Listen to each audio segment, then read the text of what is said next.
Guys, आज का हमारा टॉपिक है टेंस। टेंस मीन्स होता क्या है।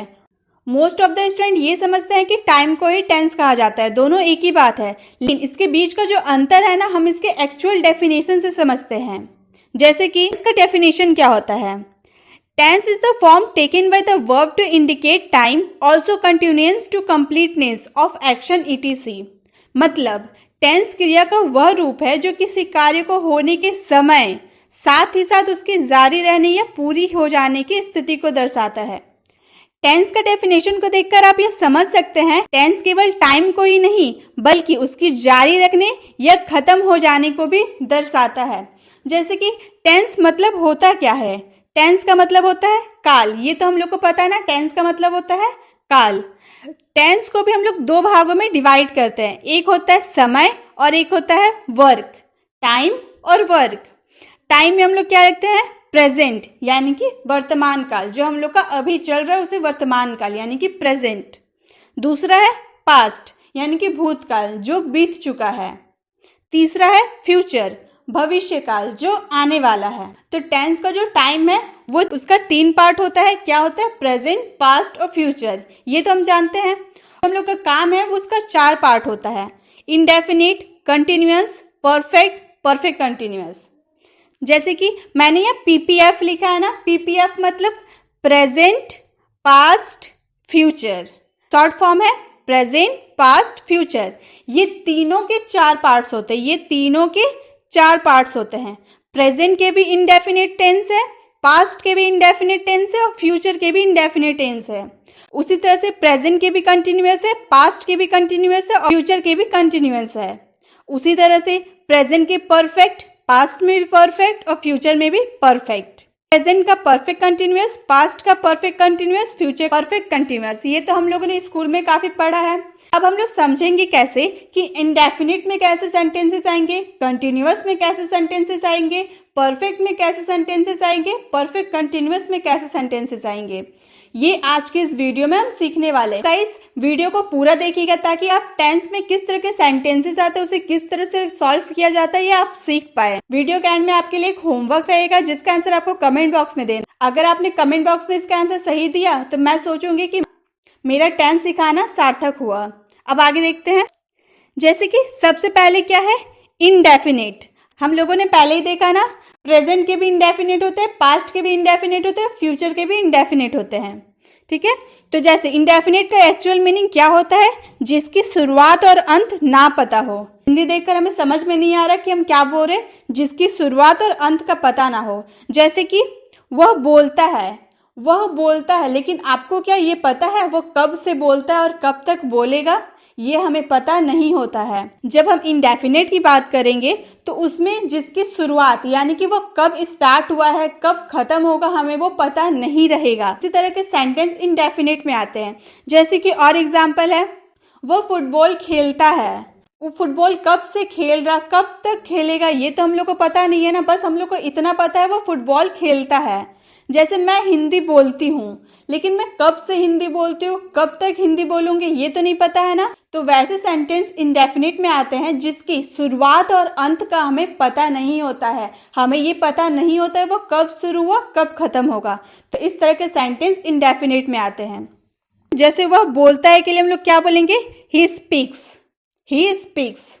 कंटिन्यूअस में क्या होता है, जो लगातार चल रहा है, जो लगातार चल रहा है। जैसे कि वह खेल रहा है, ही इज प्लेइंग। वह खेल रहा मतलब उसका काम जारी है। जैसे हम बोल रहे हैं ना, वह खेल रहा है, लेकिन क्या हमें पता है वह कब से खेल रहा है, कब तक खेलेगा, ये तो हमें इसमें नहीं पता है ना। वो नहीं बोल रहा कि वो सुबह से खेल रहा, वो रात तक खेलेगा, ये हम लोग को पता नहीं है। हम लोग बस इतना बोल रहे कि वह खेल रहा है मतलब उसका काम जारी है। तो कंटिन्यूअस में इस तरह के सेंटेंस आएंगे जिसकी शुरुआत और अंत हमें पता नहीं होगी, लेकिन वह काम जारी है ये हमें पता रहेगा।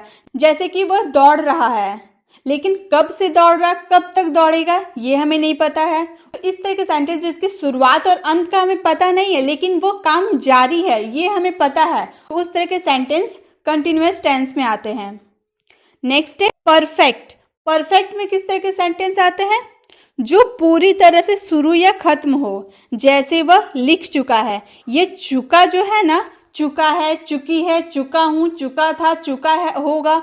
तो ये चुका वाला जो सेंटेंस है ना, ये वाला परफेक्ट में आते हैं। जैसे कि वह लिख चुका है, मतलब वो अपना काम खत्म कर चुका है। यहाँ हम लोग बोले थे ना खत्म हो, तो वो अपना काम खत्म कर चुका है। तो इस तरह जो चुका है वाला सेंटेंस आएगा वो परफेक्ट में आएगा। परफेक्ट में वैसे सेंटेंस आते हैं जो कब शुरू होगा कब खत्म होगा वो हमें पता रहता है।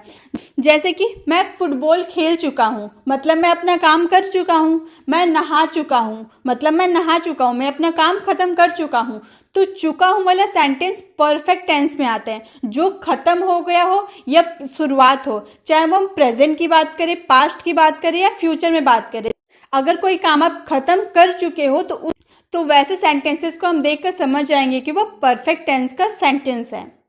नेक्स्ट है परफेक्ट कंटिन्यूअस। गाइस इसे ध्यान से देखिएगा, परफेक्ट कंटिन्यूअस मीन्स होता क्या है। देखिए इसमें परफेक्ट भी आ रहा, कंटिन्यूअस भी आ रहा। परफेक्ट में जो पूरी तरह से शुरू या खत्म हो, और कंटिन्यूअस में जो लगातार चल रहा है। जैसे वो सुबह से खेल रहा है, मतलब इसका शुरुआत कब से हुआ, सुबह से, और अभी भी इसका काम जारी चल रहा। परफेक्ट कंटिन्यूअस में वैसे सेंटेंसेस आते हैं जिसकी शुरुआत भी हमें पता हो कि वो सुबह से खेल रहा, कब से खेल रहा, सुबह से, और अभी भी उसका काम जारी है। खेलने का जो काम वो कर रहा वो अभी भी जारी है। तो परफेक्ट कंटिन्यूअस में वैसे सेंटेंस आते हैं जिनकी शुरुआत भी हमें पता हो, वो जारी है, वो भी हमें पता हो। तो गाइस आपको समझ में आया इंडेफिनिट में, कंटिन्यूअस में, परफेक्ट में और परफेक्ट कंटिन्यूअस में किस तरह के सेंटेंस आएंगे। एक बार मैं आपको फिर से बता रही हूँ। इंडेफिनिट में वैसे सेंटेंस आते हैं जिनका टाइम डिफाइन नहीं होता है, निश्चित नहीं होता है कि वह कब से शुरू हुआ और कब तक खत्म होगा। तो वैसे सेंटेंस इंडेफिनिट टेंस के कैटेगरी में आते हैं। नेक्स्ट है कंटिन्यूअस, जिनका शुरुआत और अंत तो हमें पता नहीं होता है, लेकिन वह काम जारी है ये हमें पता रहता है। तो वैसे सेंटेंसेस कंटिन्यूअस टेंस के कैटेगरी में आते हैं। नेक्स्ट है परफेक्ट। परफेक्ट टेंस में वैसे सेंटेंसेस आते हैं जिसकी शुरुआत और खत्म के बारे में हमें पता होती है, जारी रहने के बारे में नहीं हम बात करें। शुरुआत और अंत, कब वो शुरुआत हुआ कब उसका अंत हुआ, ये हमें पता रहता है। तो जो सेंटेंसेस आते हैं ना, जैसे हम लोगों ने पढ़ा, वह लिख चुका है, मतलब वो अपना काम कर चुका है, खत्म कर चुका है। तो वैसे सेंटेंसेस परफेक्ट टेंस के कैटेगरी में आते हैं। जैसे लास्ट है परफेक्ट कंटिन्यूअस। ये तो देख के हमें समझ में आ रहा परफेक्ट और कंटिन्यूअस का मिला जुला है, जिसका शुरुआत और अंत भी हमें पता हो और वो काम जारी चल रहा ये भी हमें पता हो। जैसे वो सुबह से टीवी देख रहा है, तो कब से देख रहा, सुबह से, और अभी भी देखते जा रहा, उसका काम अभी जारी चल रहा। मैं पिछले 5 सालों से हिंदी बोलता हूँ, कब से बोलता हूँ, 5 सालों से। शुरुआत कब हुई, 5 सालों से। तो शुरुआत भी हमें पता है और अभी भी बोल रहा हूँ, मतलब शुरुआत से मैं बोल रहा हूँ, अभी तक बोल रहा हूँ, मेरा काम जारी है। तो इस तरह के सेंटेंस परफेक्ट कंटिन्यूअस के कैटेगरी में आते हैं। आई होप गाइस इन चारों में किस तरह के सेंटेंसेस आएंगे आपको समझ में आ गया। अब इसे बनाने के स्ट्रक्चर को देखते हैं। अब इसका स्ट्रक्चर क्या है, जब हमारा सिंपल टेंस होगा ना, तो उसमें हम लोग सब्जेक्ट सबसे पहले यूज करेंगे, फिर हेल्पिंग वर्ब, फिर वर्ब, फिर ऑब्जेक्ट। ठीक है, सिंपल टेंस में किस स्ट्रक्चर को फॉलो करेंगे, सबसे पहले सब्जेक्ट, फिर हेल्पिंग वर्ब, फिर वर्ब, फिर ऑब्जेक्ट। जब हम लोग का नेगेटिव टेंस रहेगा तब हम लोग सबसे पहले सब्जेक्ट यूज करेंगे, plus helping verb, plus not, plus verb, plus object. और जब हमारा इंट्रोगेटिव टेंस रहेगा तब हम सबसे पहले हेल्पिंग वर्ब, फिर सब्जेक्ट, फिर वर्ब, फिर ऑब्जेक्ट। और जब नेगेटिव इंट्रोगेटिव सेंटेंसेस रहेंगे तो सबसे पहले हेल्पिंग वर्ब, फिर सब्जेक्ट, फिर नॉट, फिर वर्ब, फिर ऑब्जेक्ट। ये तो समझ में आ गया। लेकिन इसमें देखिए सब्जेक्ट है, हेल्पिंग वर्ब है और ऑब्जेक्ट है। इसमें जो हेल्पिंग वर्ब, सब में हेल्पिंग वर्ब जो है ना, ये हेल्पिंग वर्ब में हम क्या यूज करें। हेल्पिंग वर्ब तो बहुत सारा होता है ना, is, am, are, was, were, do, does, did, will, have, had, has, have, बहुत सारे हेल्पिंग वर्ब होते हैं। तो किस वाले सेंटेंस में किस तरह हम लोग कौन सा हेल्पिंग वर्ब यूज करेंगे वो हम देखते हैं। सबसे पहले यहाँ देखिए 3 पार्ट है, प्रेजेंट, पास्ट, फ्यूचर। ये तो हमको पता है। जब प्रेजेंट, पास्ट और फ्यूचर के इनडेफिनेट सेंटेंसेस होंगे उसमें हम लोग डू और डज यूज करेंगे, प्लस वर्ब का फर्स्ट फॉर्म यूज करेंगे।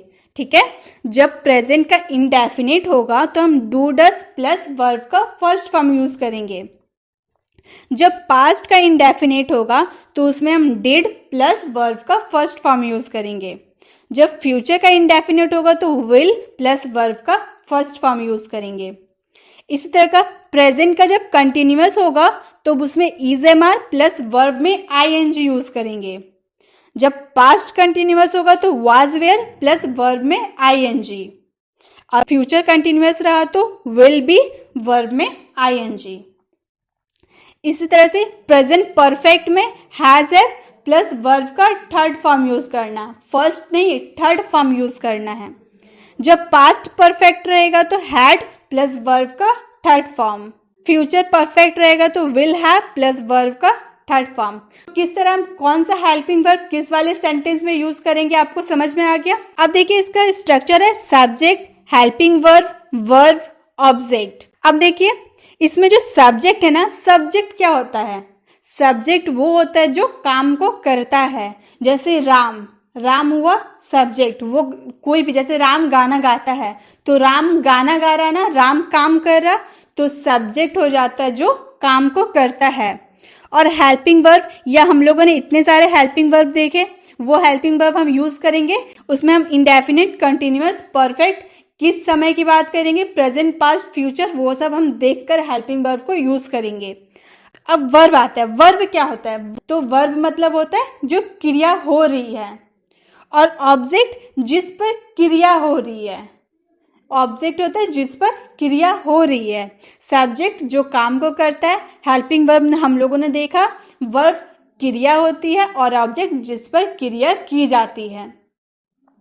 अब आई होप गाइस आपको सारे स्ट्रक्चर समझ में आ गए। Simple sentences, negative sentence, interrogative sentence, negative interrogative sentence में किस तरह कौन से स्ट्रक्चर को फॉलो करेंगे आपको समझ में आ गया। और हेल्पिंग वर्ब कब हम लोग क्या चीज का यूज करेंगे, इंडेफिनिट में, कंटिन्यूअस में, परफेक्ट में किस हेल्पिंग वर्ब का यूज करेंगे आपको समझ में आ गया होगा। अब देखिए जो हेल्पिंग वर्ब में do, does, is am are, was were, has have, ये दो चीज है ना, तो हम कब पहचानेंगे कि किस में डू लगाए, किस में डज लगाए, किस इज-एम-आर लगाए, किस वाज वेयर लगाए। तो ये वाले भी पहचानने के एक नियम होते हैं। क्या नियम होता है वो भी हम लोग देख लेते हैं।